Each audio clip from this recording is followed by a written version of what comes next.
Hello friends, welcome back to my channel. यहाँ पर मैं आप लोग के लिए एक नई स्टोरी लेकर आई हूँ। स्टोरी का टाइटल है denier learns his lesson.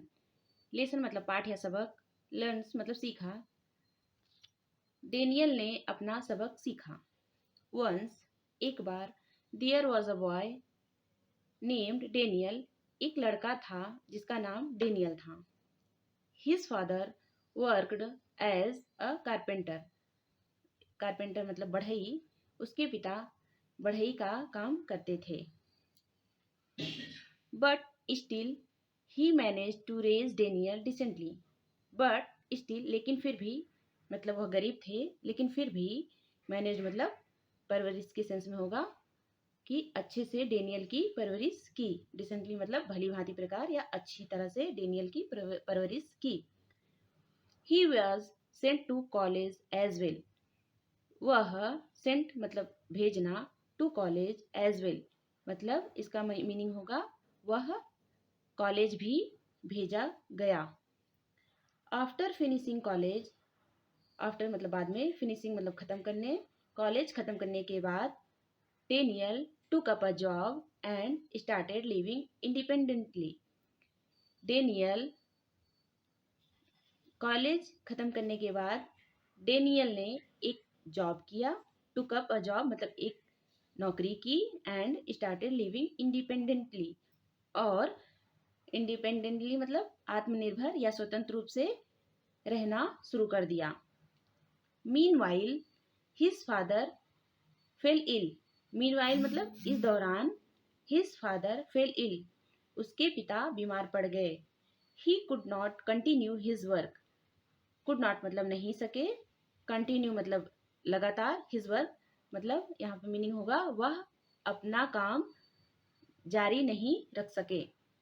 One day एक दिन, ही आस्क्ड डेनियल। एक दिन उन्होंने डेनियल से पूछा, आस्क्ड मतलब पूछा, सन पुत्र, आई नीड सम मनी। पुत्र या बेटे, मुझे पैसों की जरूरत है। नीड मतलब जरूरत या आवश्यकता, मुझे कुछ पैसों की जरूरत है। डेनियल लाइड सेइंग। डेनियल ने झूठ बोला। फादर पिता, I do not have any money to give you. मेरे पास कोई पैसा नहीं है आपको देने के लिए। The poor father went away. बेचारे पिता चले गए, मतलब उसके पिता वहां से चले गए। पुअर मतलब बेचारे पिता चले गए। विथ अ सैड फेस, एक उदास चेहरे के साथ वहां से चले गए। डेज वेंट बाई, दिन बीतते गए। वेंट बाई मतलब बीतते गए। वन डे एक दिन, डेनियल सा a small boy selling toys. एक दिन डेनियल ने सा मतलब देखा, अ स्मॉल बॉय मतलब छोटे लड़के को, सेलिंग टॉयज खिलौने बेचते हुए एक छोटी लड़की को डेनियल ने देखा। डेनियल आस्क्ड, डेनियल ने पूछा या कहा, आस्क्ड मतलब पूछा या कहा, why are you selling toys. You मतलब तुम, सेलिंग मतलब बेच रहे हो, टॉयज मतलब खिलौने, तुम खिलौने क्यों बेच रहे हो। द बॉय रिप्लाइड, लड़के ने उत्तर दिया, my father met with an accident. मेरे पिता के साथ एक दुर्घटना हो गई है। एन एक्सीडेंट मतलब एक दुर्घटना। So I am helping him by selling these toys. So इसलिए आई एम हेल्पिंग हिम मैं उनकी मदद कर रहा हूँ, बाई सेलिंग दीज टॉयज इन खिलौनों को बेचकर।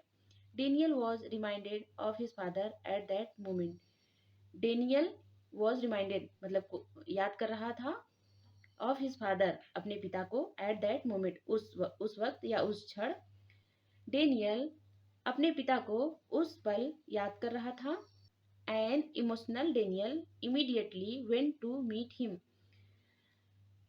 इमोशनल मतलब भावुक होना, इमीडिएटली मतलब तुरंत। डेनियल भावुक होकर तुरंत उनसे मिलने गया। मीट मतलब मिलना, वेंट टू मतलब गया। भावुक डेनियल तुरंत उनसे मिलने गया।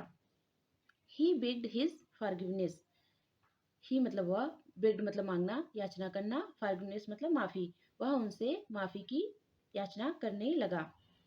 फ्रॉम दैट डे, उस दिन से, he took great care of him. उसने उनकी अच्छी देखभाल की। So moral of the story है, always love and respect elders. Always मतलब हमेशा, लव मतलब प्यार, रिस्पेक्ट मतलब सम्मान करना, एल्डर्स मतलब बड़ों का। हमेशा बड़ों को प्यार और सम्मान देना चाहिए। So thanks for watching, bye bye.